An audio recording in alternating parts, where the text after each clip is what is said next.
Olá a todas e todas, meu nome é Marcos Gonçalves, eu sou professor no Departamento de História da Universidade Federal do Paraná e membro também do Grupo de Estudos e Leituras sobre a Violência, e gostaria de convidar a todas e todos a seguirem o nosso novo canal aqui no YouTube, assim também como nossas publicações e atividades em outras redes sociais, participando delas, né, no próprio Instagram e também participando das nossas atividades mensais, como, por exemplo, o bate-papo mensal.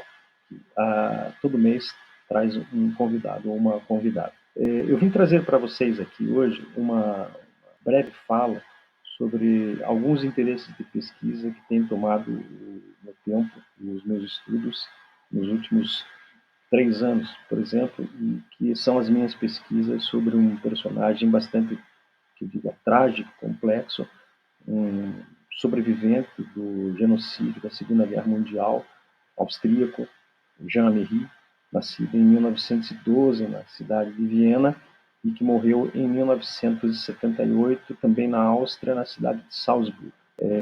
Jean Améry. E eu trago para vocês alguns elementos da pesquisa Hora em Curso, que já resultou na publicação de um artigo. O título da minha comunicação, da minha fala com vocês hoje aqui é Temporalidade e Testemunho Moral, uma crítica da objetividade histórica em Jean Améry. Falando um pouquinho da obra de Jean Améry, ela se distingue muito da obra de outros autores da chamada Lagerliteratur, da literatura saída dos campos de concentração, autores como Primo Levi, Davi Rousset, Rory Semprún, ou Robert Antelme também, por ser essa obra de Améry, ou carregar essa obra um sentido essencialmente mais trágico, pessimista e subjetivo, e também por trazer recordações de Auschwitz, evitando bastante a própria palavra. A meu ver, a palavra surge mais como um arquétipo, ou como aquilo que sintetiza as grandes catástrofes coletivas do século XX, e menos como um episódio histórico situado. Tanto que Améry é definido por Madalena Zoux, uma australiana, historiadora australiana estudiosa de sua obra, como o filósofo da catástrofe. E qual seria o sentido mais ou menos aproximado dessa expressão? Muito da atitude intelectual de Améry é fundamentalmente baseada na perspectiva de que a catástrofe é uma repetição de coisas, uma possibilidade de repetição permanente da violência histórica. Nada indica, portanto, para Améry que campos de concentração e extermínio, que extermínios sistemáticos ou genocídios de populações não possam ser repetidos em igual ou até maior escala em relação a Auschwitz. Um segundo aspecto que eu consigo observar na obra de Jean Améry é que a sua narrativa ela se afasta um pouco dos padrões de outras narrativas que tendem a organizar uma história dos testemunhos de sobreviventes, uma história que seja periodizada e factualmente situada.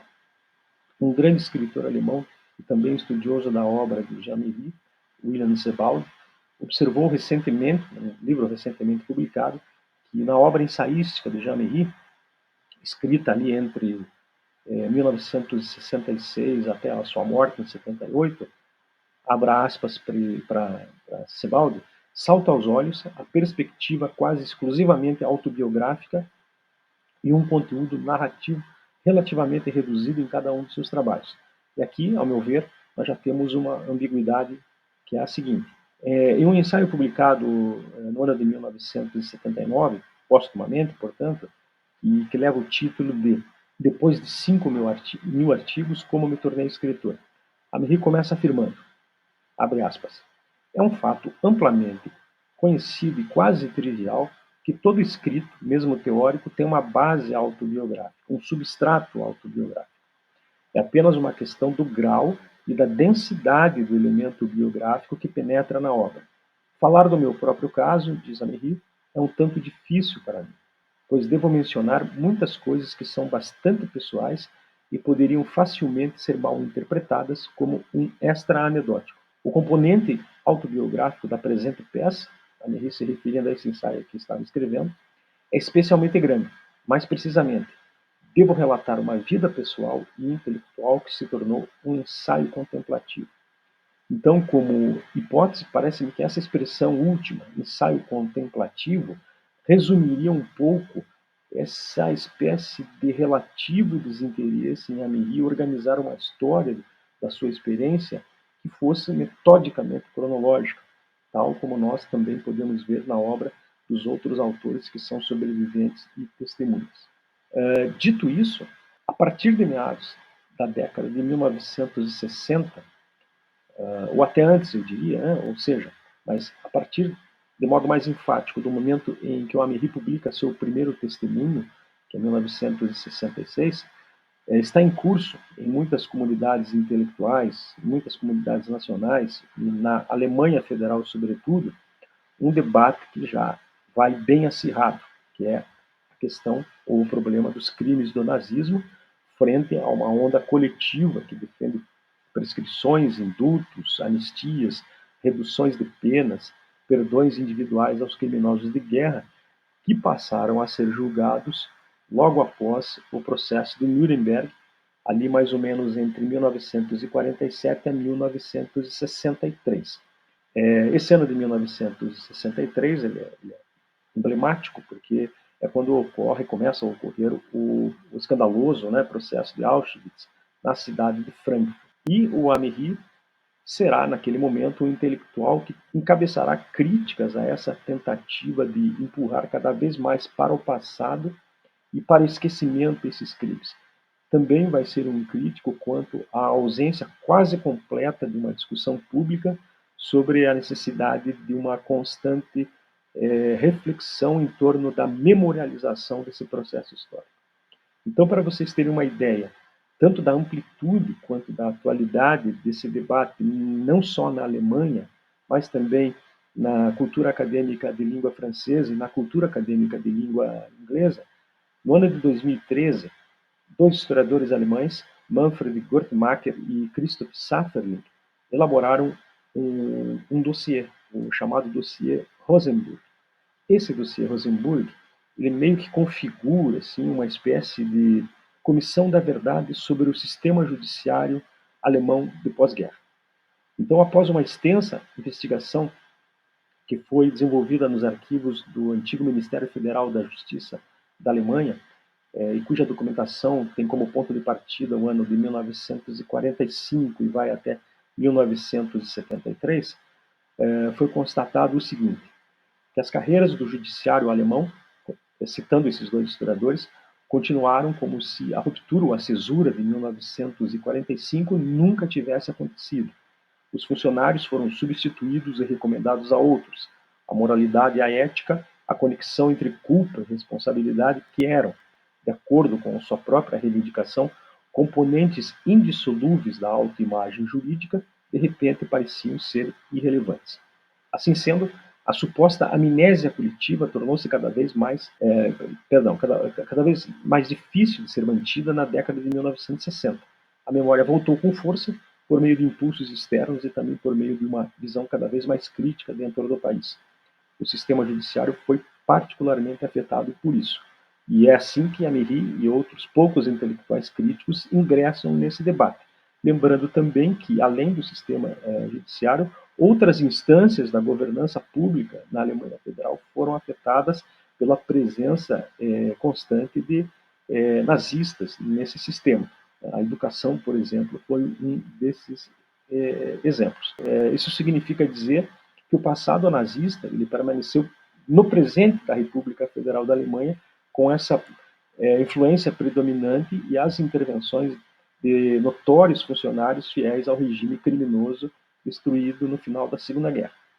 E, sobretudo, um dos lugares onde mais se fez notar tal presença foi justamente no sistema de justiça da Alemanha. Talvez não somente porque fosse estratégico, como também urgente aos nazistas ocuparem um espaço no qual eles poderiam pressionar pela proposição de leis ou projetos de leis que beneficiassem a eles e a outros comprometidos dentro da Alemanha. De tudo isso, né, de todo esse preâmbulo, vem a minha hipótese ou sugestão de se pensar a noção de tempo e a crítica da objetividade histórica que vai, assim, afetar os interesses de reflexão do Jameri. O Amiri era, evidentemente, sabedor desses apagamentos, porque ele lutou e ele se insurgiu contra as atitudes inescrupulosas de proeminentes autoridades da República Federal da Alemanha no pós-guerra. Konrad Adenauer, inclusive, né, desde 1949, Konrad Adenauer fazia frequentemente discursos e também referências ao acolhimento de nazistas em altos escalões da administração pública. A discórdia de Amiri, o que a Amiri nutre em relação à objetividade da história, ela está associada, então, a esses acontecimentos contemporâneos que ele experimentava e que aparecem nos seus ensaios, principalmente no ensaio sobre a teoria do ressentimento. A perspectiva de Amiri é, do ponto de vista físico, temporal, impossível. Porém, do ponto de vista moral, ela pode ser realizada. Então, essa perspectiva é, a princípio, seria a princípio uma espécie de suspensão filosófica e moral do tempo, na esperança de neutralizar o excesso de passado e o excesso de esquecimento deliberados impostos ao episódio histórico do genocídio da Segunda Guerra. É por isso que, para as várias temporalidades temporais pelas quais passou e buscou capturar em narrativas autobiográficas, Amiri acabou reivindicando uma dimensão predominantemente moral do que propriamente factual. É claro que Amiri não pretende que a investigação histórica deva ser totalmente reduzida ao testemunho e vinculada, associada a uma perspectiva moral. Mas o que ele pretende enfatizar é o fato de que a investigação histórica não pode ser considerada objetiva se essa objetividade significar uma neutralização absoluta da situação histórica, especialmente em relação a um evento no qual o mal é um dos seus elementos constitutivos. A modo, eu diria, benjaminiano, Amiri dispôs-se, no contexto desse debate, a escovar a história a contrapelo e se insurgiu contra a concepção de um tempo linear, homogêneo e progressivo. Na visão dele, esse seria o tempo favorável ao opressor, né? E, por conseguinte, erigia o esquecimento como lema, como consigna. E tampouco, para Amiri, satisfaz a demarcação de um tempo autobiográfico de tal modo pronunciado pela sucessão de acontecimentos e nexos causais que tornam um passado que necessita ser repensado cada vez mais distante. Esse seria o tempo da historiografia pragmática objetivista. O ponto nodal de Amiri é estabelecer e visibilizar, em termos éticos, filosóficos e morais, um lugar que foi soterrado pelo passado. E desse lugar construir uma espécie de cabeça de ponte em território inimigo, o território do perpetrador nazista, para justamente enfrentá-lo no campo dessa reflexão. Por essa atitude de reflexão consciente que implica a responsabilidade compartilhada entre a vítima e o carrasco, Amiri deseja retornar ao tempo de uma sociedade opressora que vitimou a ele e a outros milhões de pessoas. Então, para ele, escavando esse passado, onde está soterrado esse tempo histórico, ele também trataria de escancarar ao criminoso a dimensão e o alcance do crime cometido. Sem essa condição, seria impossível a existência de uma sociedade reconciliadora no presente, porque ela seria denunciada pelo simulacro que corresponde à sua natureza mesmo, né? Reconciliação pode significar um outro simulacro. Reconciliar é avançar o tempo no sentido de deitarmos cada vez mais no passado os malfeitos, permitindo, por exemplo, que um nomos maléfico, uma ordem maléfica, né? Uma ordem do mal seja restaurada na forma de um simples perdão, na forma de uma simples anistia ou de acordos sobre compensações simbólicas ou pecuniárias. Hoje eu fico por aqui. É muito possível que eu volte em uma outra oportunidade para continuar a minha reflexão sobre esse personagem tão complexo e enigmático e tão necessário na atualidade como o Jean Amiri. Muito obrigado.